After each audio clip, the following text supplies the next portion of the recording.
Hey, what's up? It's Jim, and today's film is X-Men: The Last Stand, which is the third X-Men film. X-Men 3 is about an antidote to the mutant gene that will then cure mutants. This splits mutants into two sides, one with Magneto's side, and then, Rogue wants to obviously be free of her powers. The X-Men are kind of in this weird situation to protect it. And then the Dark Phoenix comes back, and, Cyclops dies, and a lot of stuff happens, After seeing X2, I was really excited to see X3. Actually, I really wanted to see what was going to happen, and I assumed Bryan Singer was going to keep doing them. And then he did Superman, and he left X-Men 3, and for a while they're going to have Matthew Vaughn, who actually is directing X-Men First Class, which is kind of interesting. And then he left for, whatever reason, and then we got Brett Ratner.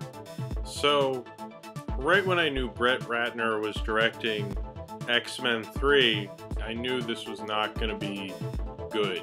I think this film's very bad. This film feels really insulting in the way that for this film to come out in 2006 just seemed odd, because it felt like we had achieved so much with the second Spider-Man and the second X-Men and Sin City, where you had these movies that really respected the original material. You could tell the directors cared about the comic books and cared about the material and actually researched it and found a good way to make a good film out of these characters. And in X-Men 3, it feels to me like that Brett Ratner looked at this franchise and just made a third X-Men movie. He wasn't really interested in looking at the comic books or understanding them or understanding these characters or kind of having a way to relate to them or something like that. There's very little character development. It moves way too quickly. There's way too much going on, almost in a way that reminds me of the film Daredevil, where they just stuff all this continuity and all these characters into a movie,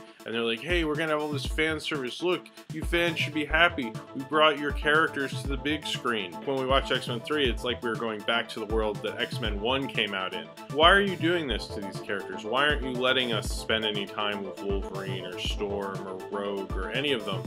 It's so much about these action sequences. And sure, I think some of them are a lot like the comic book, especially the end battle sequence. This film is very dramatic, but it doesn't know how to build to being dramatic. It's just dramatic. It's like someone yelling on the bus or someone on a Judge TV show.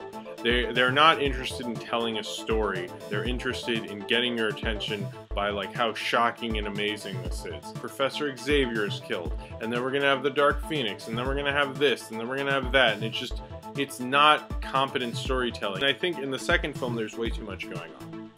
But Singer found a really good way to get that all to work. The Wolverine Weapon X storyline, Alkali Lake, and all that stuff very much relates to each other, and it kind of comes full circle. And so all these storylines are really like one storyline. In this film, you have Magneto, you have this mutant antidote, you have the Phoenix. They're so unrelated to each other. What does the Phoenix have to do with people losing their powers? Is it the power metaphor? You look at this in a film like Spider-Man 3, and there's a lot of things that would have worked really well if they had built to them, or maybe done what they're doing in one film in two films, but they put way too much information, so there's no time or room for character development. Watching X-Men 3 is like watching a bad TV movie. You're sitting there and you're like, oh, I'm relaxed, and you get sucked in, but by the end you're like, wow, I got way too into that, and that was pretty bad. Most bad movies are more about plot than character, which is not a good thing for an X-Men movie, since there's so many characters and you really need character development to get this film to work.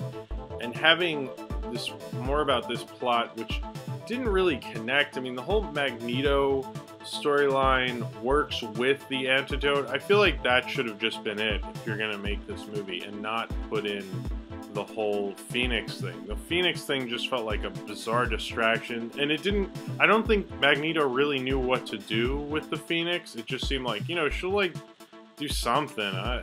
She's supposed to be really good, so. And what's really insulting about the Dark Phoenix saga is what made X-Men the #1 comic book. It's what put it on the path to make these films. So, to me, it's so weird that they would just throw away such a major storyline that was so critical to the history of this comic book and just treat it like, oh, well, the fans love to see it, and it makes comic books look stupid, it makes the movies look even stupider, and it just makes the fans look like idiots. And I don't like that about this movie. But I have to say, the one thing about this film that I think is really good, I think Beast was done really excellently.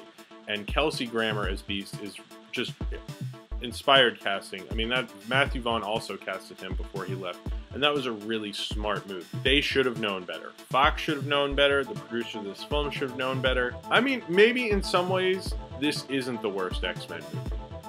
But I have like a brain, and I knew what year it was, and also I actually don't think this is as good as the first X-Men. I think this is really bad. I really don't like this movie. I don't think you should see this. If you just want to see a dumb summer movie, I wouldn't even recommend this. Just like, don't see this. I don't think this is redeemable at all. So if you have seen X-Men The Last Stand and you would like to talk about it, then comment below in the comments and subscribe if you would like to. I think the best thing this film did for me is I think it let me have more pictures on MySpace or something, as I recall, if I was friends with it. That was pretty cool.